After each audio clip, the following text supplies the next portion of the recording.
As I've alluded to already, one of the great themes of our age, and indeed of our next session, is electrification. And why does this matter so much? Let's remember, through most of the last century, the predominant final energy carrier has been fossil fuels, has been liquid fuels.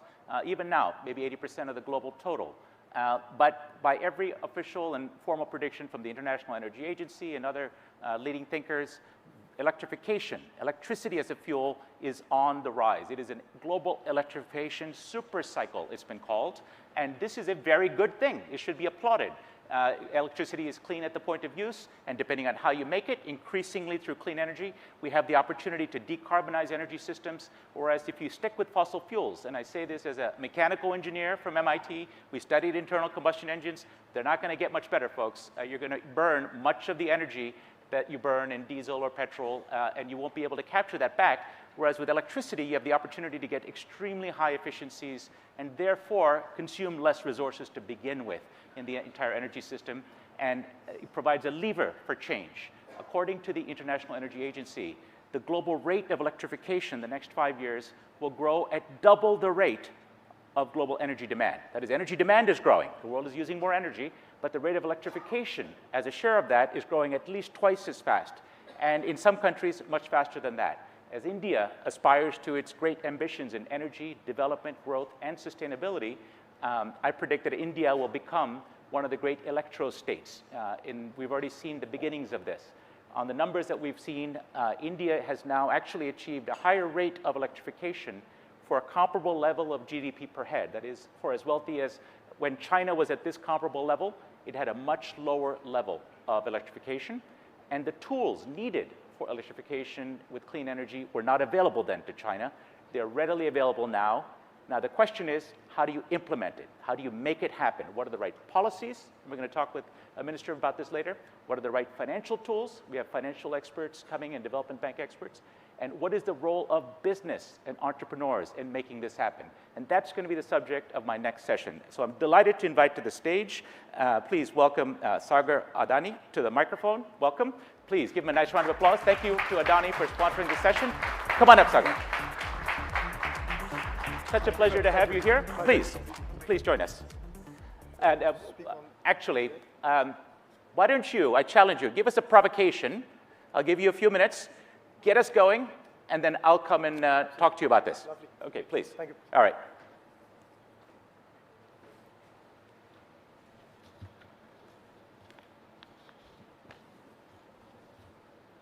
Good morning, everyone, and thank you for having me. It's truly a pleasure to speak in front of such a distinguished audience. I don't think that this summit and its central theme could come at a more important time. With everything that we've learned in the last few weeks, it is clear that in this century, access to energy is the only thing that's going to define resilience. Today, resilience is no longer a concept that is confined to classrooms or simulated in war rooms. It is a reality of what the world faces today. We've all seen how a conflict in one region can disrupt supply chains across continents. We've all seen how shocks in energy markets can ripple through economies overnight. And in that world, the question for every economy today is not how fast you can grow, but how well can you withstand disruptions. And nowhere is that question more relevant or more consequential than in India. India today is a nation that is defined by aspiration. You see it everywhere. In young people stepping into a new economy, in farmers adapting to new realities, in entrepreneurs building with confidence. There is a deep collective belief that the future will be better than both the past and the present. But aspiration, my friends, by itself, unfortunately, does not build nations. It needs a foundation. And India's answer to all of its foundational challenges is energy and only energy. Water security needs energy for desalination, water treatment, water distribution. Food security needs energy for fertilizers, irrigation, logistics. Digital leadership needs energy for data centers, AI, compute infrastructure. So if resilience is the goal, then abundant, reliable, and affordable energy is the foundation. Let's put the scale of India's challenge into perspective. On a per capita basis, India's consumption is about 1/3 of the world average and 1/5 of China's. So if India is to become a developed country by 2047, we are not talking about incremental growth. We are talking about a structural leap. We're talking about adding nearly 2,000 gigawatts of new capacity to the India's energy grid over the next 2 decades. All this while ensuring that this energy remains affordable, accessible, and increasingly clean. That, my friends, is the scale of the opportunity, and that's India's most defining challenge. When you look globally, countries that have built resilience at scale have always done one thing exceptionally well. They've always secured their energy foundations.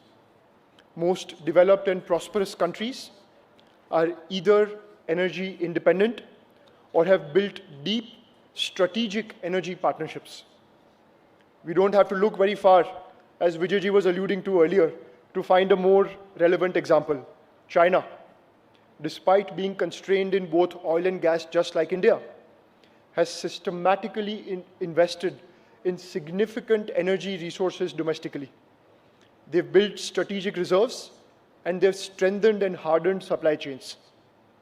Yes, of course, it remains dependent on global energy flows, but the level of resilience it has built over the last 2 decades is very remarkable. And the outcome is not just energy security. It is industrial strength, economic stability, and global competitiveness. For India, the path forward is clear. We must electrify everything. We must reduce structural dependence on imported energy.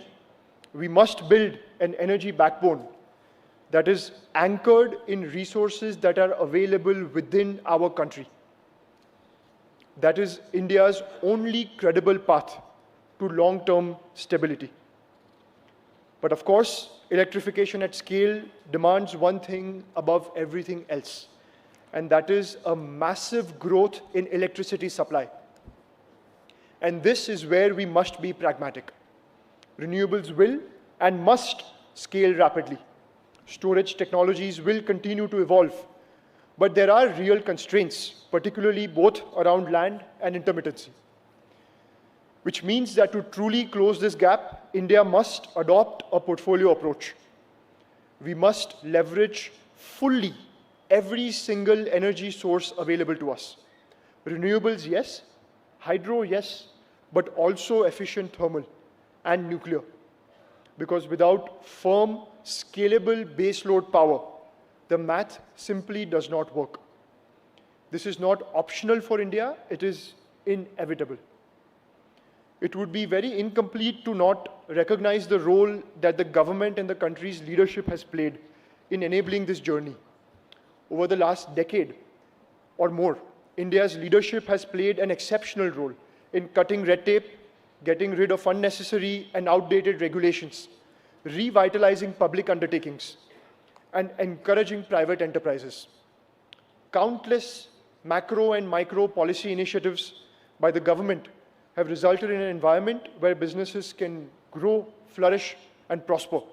India has seen a clear, consistent, and increasingly execution-oriented policy stance. From accelerating infrastructure deployment, expanding renewable capacity, strengthening transmission networks, and enabling long-term investments, there has been both clarity of intent and continuity of action. And that continuity is the most critical enabler for resilience.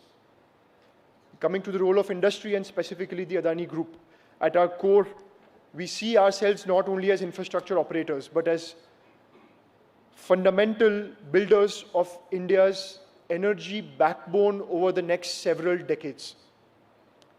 Our chairman, Mr. Gautam Adani, has committed over $100 billion towards energy transition, one of the largest private sector commitments globally. But more importantly, it is not a mix of isolated investments. It is an integrated strategy. We are building one of the world's largest renewable energy portfolios, investing in large-scale energy storage, expanding transmission networks, and looking to develop green hydrogen ecosystems. Beyond energy, our presence across ports, logistics, airports, and data centers is a part of the same vision. And that vision is that resilience can never be built in silos. It can only be built through integrated ecosystems. Energy powers industry, logistics enables trade, and digital infrastructure drives productivity. And when these systems work together, you don't just create growth, you create durable resilience. So if I were to leave you all with one thought, it would be this. The real question is not whether India will need more energy. That already is very clear. The real question is how fast can we build it? Because in the end, resilience can never be built through intent alone. It is only built through execution, through the ability to create infrastructure at scale, at speed, and with purpose. And if India gets this right, we can deliver, if we can deliver abundant, affordable, and clean energy at the scale that is required, we will not just secure our own future. We will not just elevate 1.4 billion people. We will help stabilize the future of the global economy. Because India does not operate in isolation. What happens in India matters everywhere in every single corner of the world. That, my friends, is both our opportunity and our collective responsibility. Thank you so much. Come, have a seat. Let's dig into this. I certainly agree with your proposition that energy is the master resource. It is the enabler of all of the other things that society aspires to.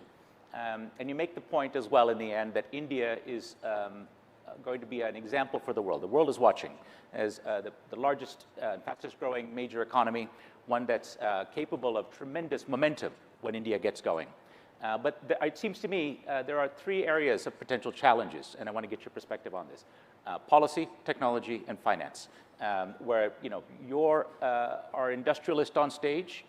You're talking about execution, right? This is where the rubber hits the road. You're not the professor talking about grand strategy. So when you talk about execution, what is it that you see in policy, one that has been the most enabling of being able to scale as quickly as you've started to do, and as India is certainly moving rapidly in renewables? But what is the remaining biggest challenge on policy that you would like to see improved? So on the policy front, Vijayji, two things. What India has done exceptionally well over the last couple of years has been, as I said, a very significant debottlenecking of approvals. Permits, approvals, clearances, India's transformed completely at a fundamental level. If you look at renewables, India last year added 55 gigawatts of new renewable energy installations on the ground. That is the historic highest for the country ever. Yeah. And that's been done because the government's been so proactive with regards to enabling the infrastructure to come up on the ground. What it has already started doing a lot of is how do you look at integration between the overall national electricity plan? How much thermal is coming in, how much renewables is coming in, when? Are the evacuation bottlenecks ready to be able to capture and evacuate that power? Is that being bottlenecked? Is the timing of the capacity addition in sync with the timing of the transmission capacity being added? There's a timing mismatch. So government has already started to streamline a lot of these things, but there is a little more streamlining that is required, which the government is already working on. So the constraint that you speak of, I believe, is just that. How do you look at systemic integration of everything coming together within the timelines that they're coming together in, so that no capacity gets stranded at the country level? So you put your finger on what the energy experts in India really see as one of the important challenges. That is the grid in India, which has some tremendous qualities, meaning you have a national grid. It's heavily invested. It's a modern grid, and one that's improving. However, is not able to keep pace with the pace of additions of clean energy. So you're seeing a lot of curtailment. And so grid investment, presumably is one area of investment. We do see private sector investment around the world coming into transmission lines. That's one possibility. A second possibility, and I want you to refer maybe to the battery investments you're making, that gets to the technology point that I want to talk about, because one of the things that I'm a huge advocate of is energy storage on the grid. I wrote a story a couple of years ago talking about a battery revolution that's coming, and even internally at The Economist, there's a lot of skepticism.